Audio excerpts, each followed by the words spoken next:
Welcome to Math Dive in 5. I'm Jamie Galvin, a math teacher, and I'm going to be talking about categorizing two-dimensional figures.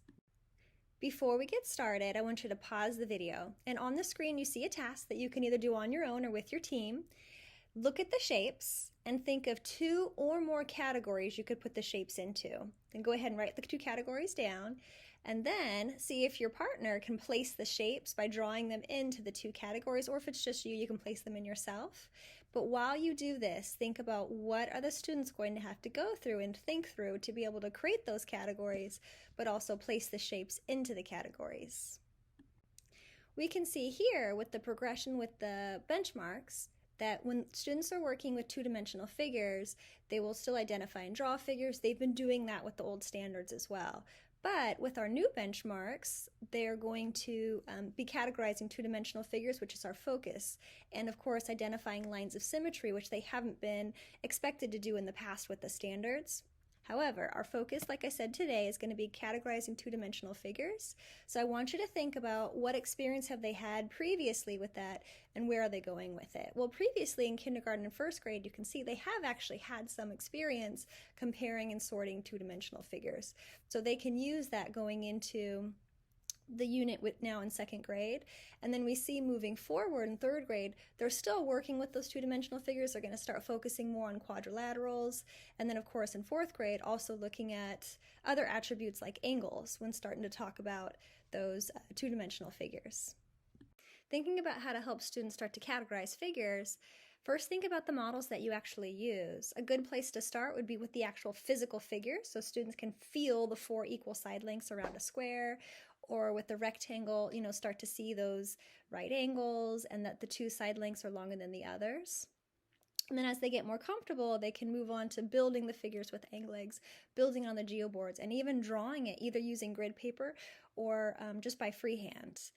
And then you can get the students into actually drawing a shape that doesn't fit into a given category, like asking them to draw something like a quadrilateral that is not a rectangle.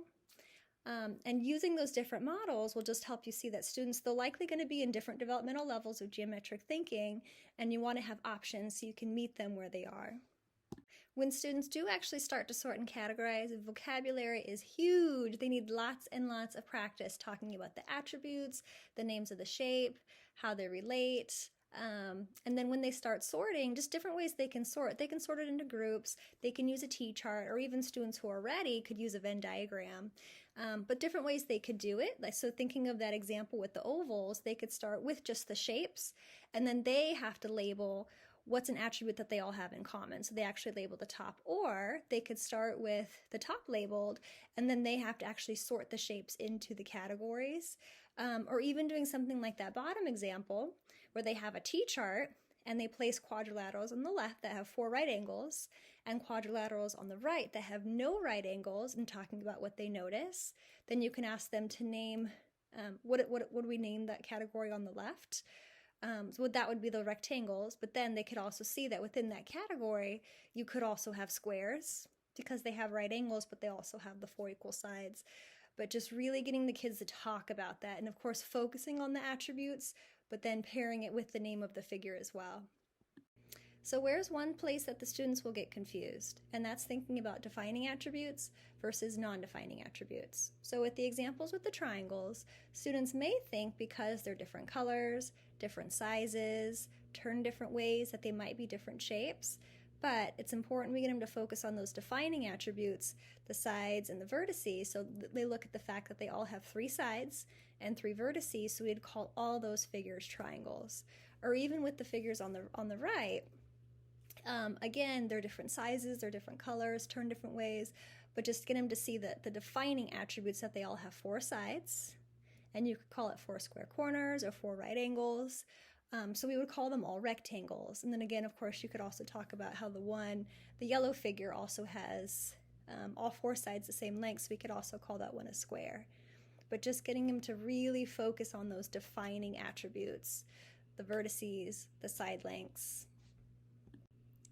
And I know I mentioned this earlier in the video, but another misconception is that they have a hard time thinking about subcategories and how figures can fit into another category. So I mentioned on the last slide with the The square, yes, these are all quadrilaterals. They're all rectangles because they all have 4 right angles. But then within that category of a rectangle, you also have squares. They're a special shape in the rectangle because they have not just those 4 right angles and 4 sides, but all 4 side lengths are the same. So that sometimes can be a little bit of a struggle for the kids, but really get to see the relationship that yes, shapes can fit into more than one category. Like the yellow shape can be called a rectangle because it has the 4 right angles, but it can also be called a square because it has 4 equal side lengths. Another misconception students may have is they're not quite sure what to do with irregular shapes. So again, just really get them to focus on those defining attributes. So starting with, are the side lengths, are they curved or are they straight? Is the figure closed or is it open? Does it have a gap where the lines don't meet? So they need to know the difference between closed and open figures. But then from there, counting side lengths and counting vertices so that they'll know whether it's a pentagon, whether it's an octagon, and that will help them actually categorize those shapes, thinking of those defining attributes. But it's important as they go through the unit and they practice that they are exposed to regular shapes, but they're also exposed to irregular shapes, so that they have practice knowing what to do with them, counting the sides, seeing if the sides are straight or not, so that they can figure out how to categorize it. So thinking back to that activity that we started with in the beginning, where you were categorizing shapes, hopefully going through the video, you've thought of ways that you can get ahead of those misconceptions that the students will have. And thinking about this slide here, the relationship between the concrete, representational, abstract, we see that the kids, they start off with those shapes that they're actually holding, or even paper shapes that they're moving around, until they can actually draw it. They know from their mind, what the shape looks like as a picture. And then moving them on to that abstract thinking, where they start to know the attributes of a shape without even seeing it. So they see that, oh, it's a square, and they know it has 4 sides, 4 vertices, it's a closed figure, and the sides are straight. But of course, the kids can move back and forth between these types of thinking. If they need to go back and draw the shape, they can, to help them understand that. But the important thing is just getting that relationship between it, so that they can, if they see a rectangle, being able to picture a rectangle in the head because they've had enough practice, dealing with holding a rectangle or even drawing a picture of a rectangle. Thank you for joining me today. I will see you next time.